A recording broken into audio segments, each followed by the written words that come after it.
All right, welcome back to another week of the Junk Mail. Dill, what's on for today's show, mate?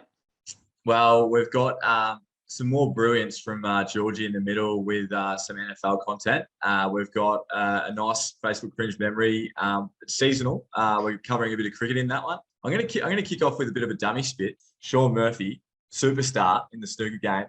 He was versing in the early rounds of the tournament. He was versing an amateur. He did actually lose that game. And his quote after the game was, "I don't know why, as a sport, we allow amateurs to compete in professional tournaments. This is our livelihood." Clearly, he didn't show it there, but he showed it after, and he's clearly spat the dummy. It reminds me of some AFL players. I think we had Nathan Brown did one. I think Richo cracked the shits a lot. And just I don't know if you want to get a few clips up of these still, but so here it is. Here, look, the quality's not that great. The camera phone is obviously held by a 7-year-old at the minute, but look at him here. Look at Richo. He's throwing his heart out, and he just cracks it, man. Look at him. Look at him. He's giving the umpire the fit, and he's just throwing his weight around.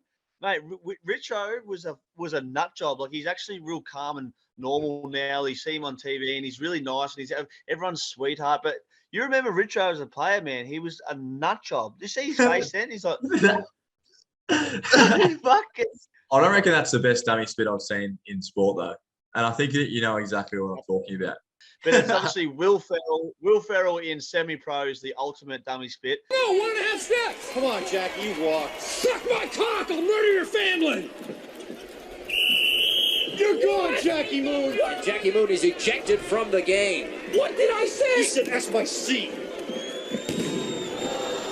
And one lucky fan will go home with a game ball. That's your head next time.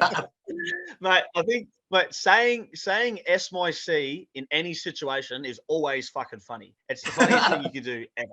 But now we've got one of the experts. We've got George, NFL content writer for the Mailbag.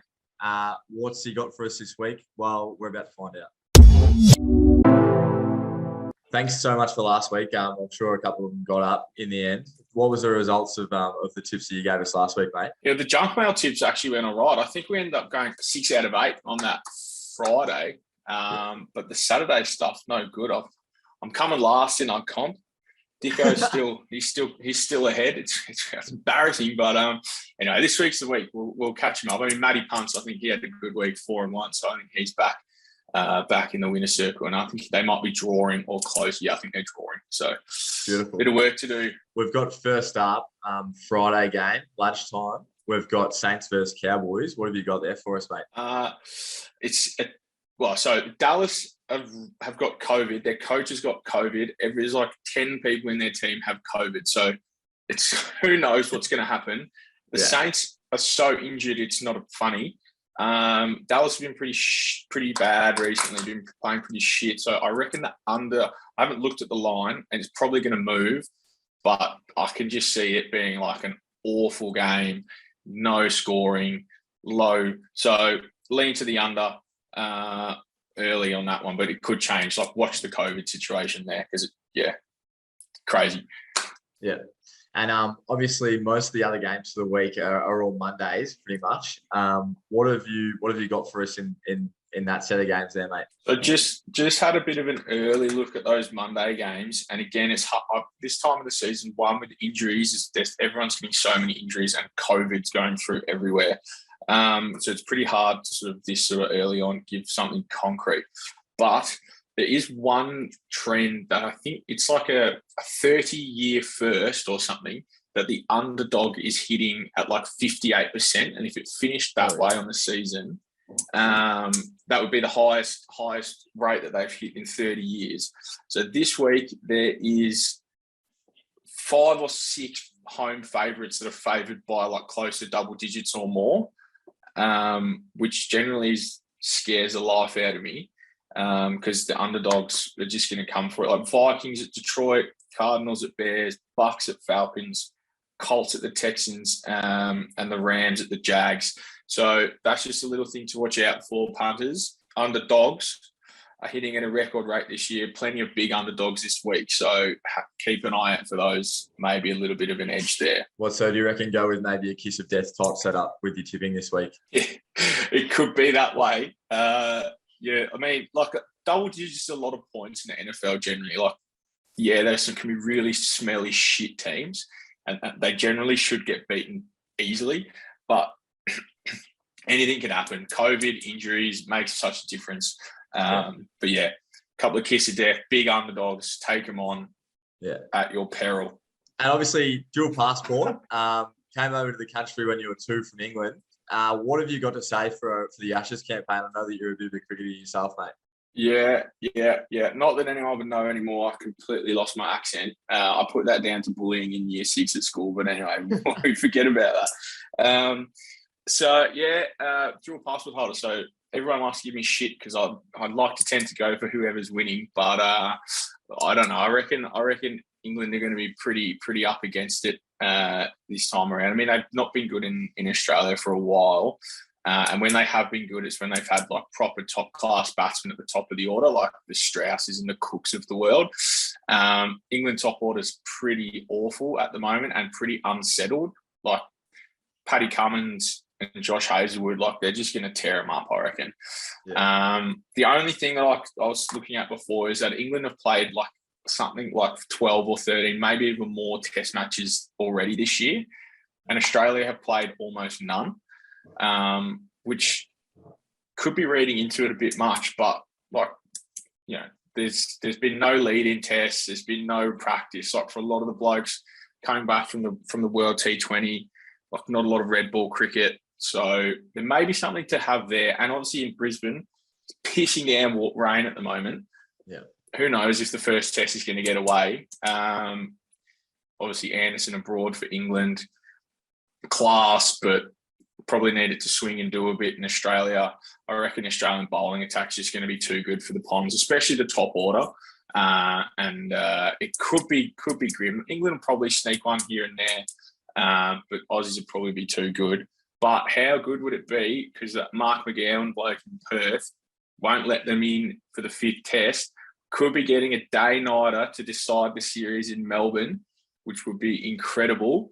You get a packed G, 80,000, 90,000 people there, day-nighter, pink ball, everything back open again.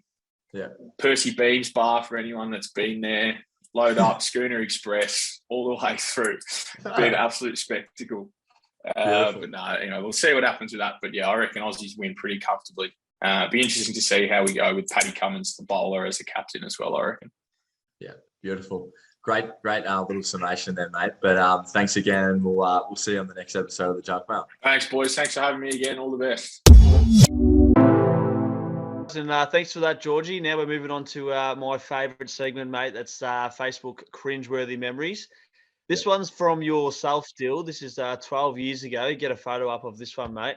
I don't know what's going on here, so we'll just dive straight into it. You said, just might blow when Warney comes on to bowl.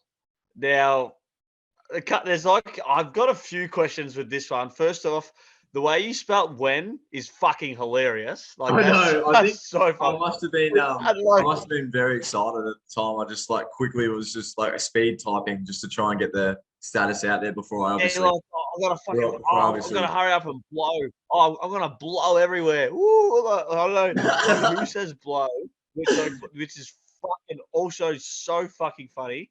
Oh, when Warney comes on the bowl, you know what? I think I might blow. And then you go, oh, you know what? Just might blow. And then put it out there. Like, what? There's so many things that could have stopped you when you just said, thought it, bad idea. Thinking about it, still bad idea. Writing it down, bad idea. Pressed and post, bad idea. And you did them all. You went for it.